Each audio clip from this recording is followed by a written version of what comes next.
Hello, I'm Jeremy Pell, and welcome to the latest episode of your non daily daily news podcast. Today, we start here in Edmonton. This morning, the Alberta Union of Public Employees, or AUPE, announced that some of the nursing staff it represents will be walking off the job across the province starting Saturday.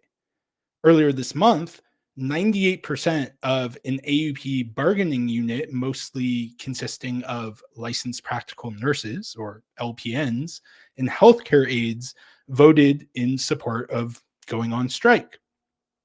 More than three-quarters of the 16,000 employees in the bargaining unit are deemed essential workers, who will continue working while the rest of the unit hits the picket lines. During the strike, elective surgeries will be canceled. Newly elected AUP President Sandra Azikar says that now is the time for action after 20 months of talks with the employer, Alberta Health Services, has resulted in an offer that falls far short of what her members deserve.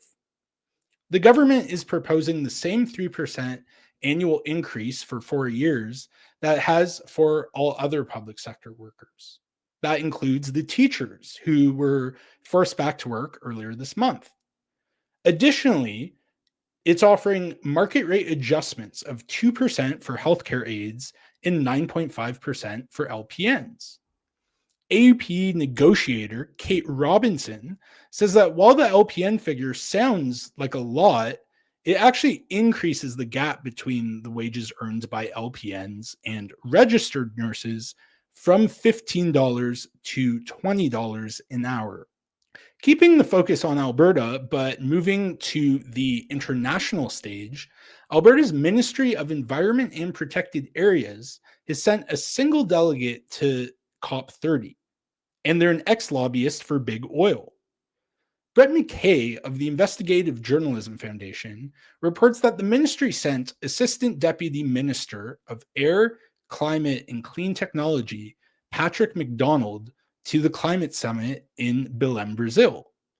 McDonald worked for the Canadian Association of Petroleum Producers, which represents the interests of the companies that produce 80% of Canada's oil and gas, for a decade before joining the government last year. On November 14th, McDonald appeared alongside Tourmaline Oil Director Scott Volk on a panel at the Climate Summit's Canada Pavilion to advocate for aligning government policy on clean tech with industry's needs. Back in August 2024, weeks before he would be hired by the government, McDonald lobbied the same ministry that would soon hire him to roll back the industrial carbon levy and replace it with measures that will help the industry continue to grow. On the same day he spoke alongside McDonald in Belém, Volk was registered to lobby Alberta Environment on behalf of Tourmaline Oil. There are 1,600 fossil fuel lobbyists registered to attend COP30, making it the single largest delegation outside of the host country, Brazil's own. This next story focuses on the way Indigenous communities transcend national borders.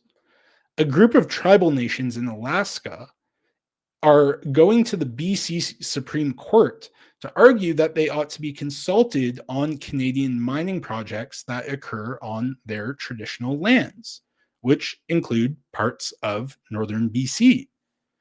Globe and Mail reporter Nathan Vanderclip editorializes that this development is another example of U.S. interests attempting to stymie Canada's efforts to bolster its domestic economy.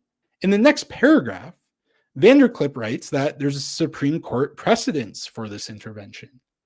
In the 2021 Desautels decision, the Supreme Court of Canada ruled that the Lakes Tribe, based in eastern Washington state, should be considered an Aboriginal group under Canadian law because its historical land base includes parts of BC.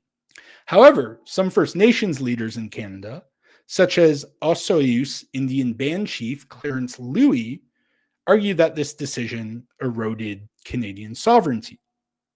The BC government issued an order in June explicitly prohibiting Alaska tribal nations from participating in upcoming hearings on 6 mining projects.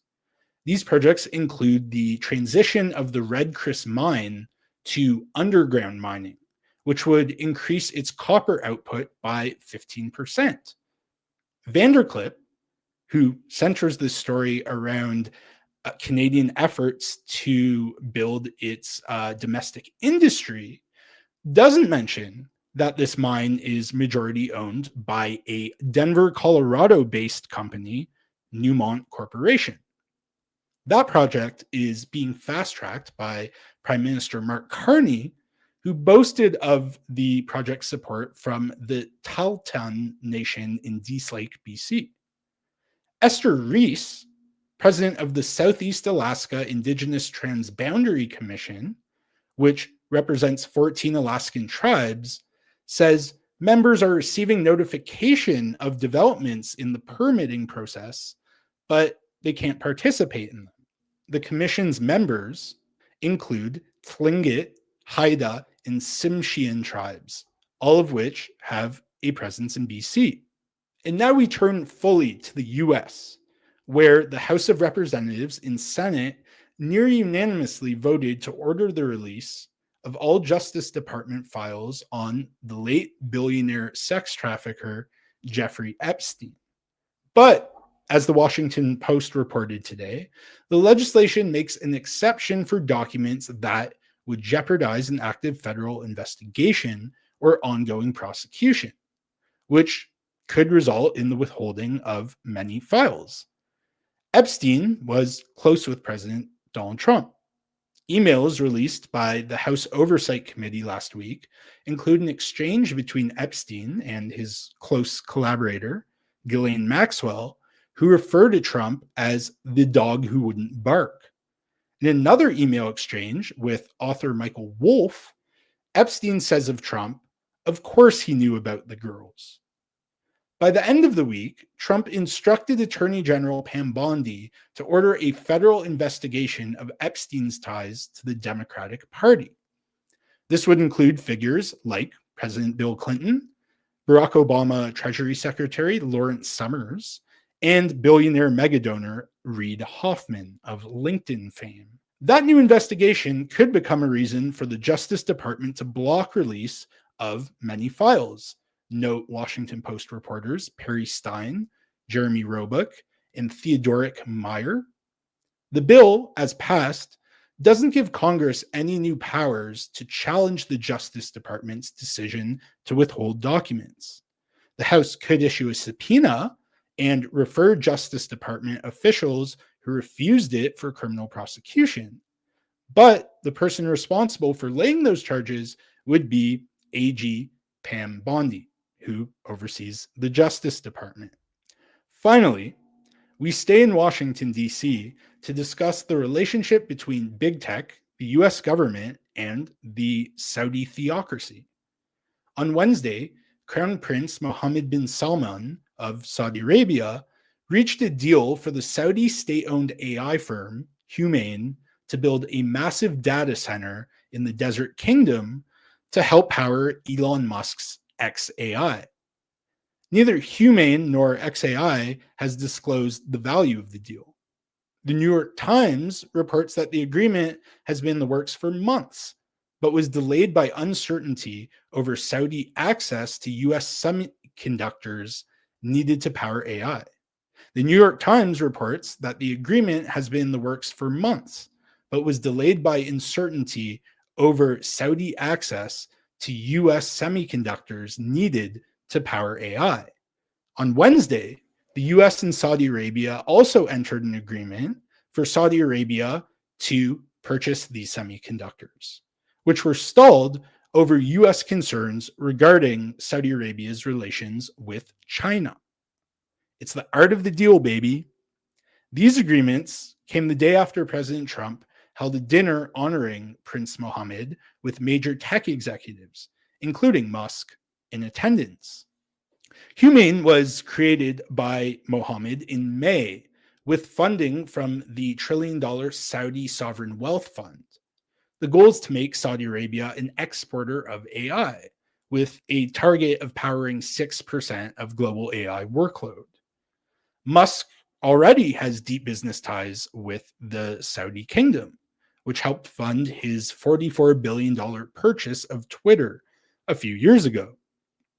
The Times notes that each major American AI firm has its own Persian Gulf monarchy champion. The United Arab Emirates is building an open AI data center near Abu Dhabi. Qatar's sovereign wealth fund is an investor in Anthropic.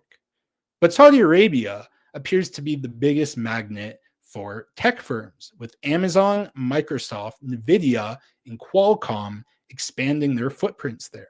Human rights issues, write Times reporters Adam Satariano and Paul Moser, once a deterrent for many companies to working with Saudi Arabia, no longer appears to be a major concern.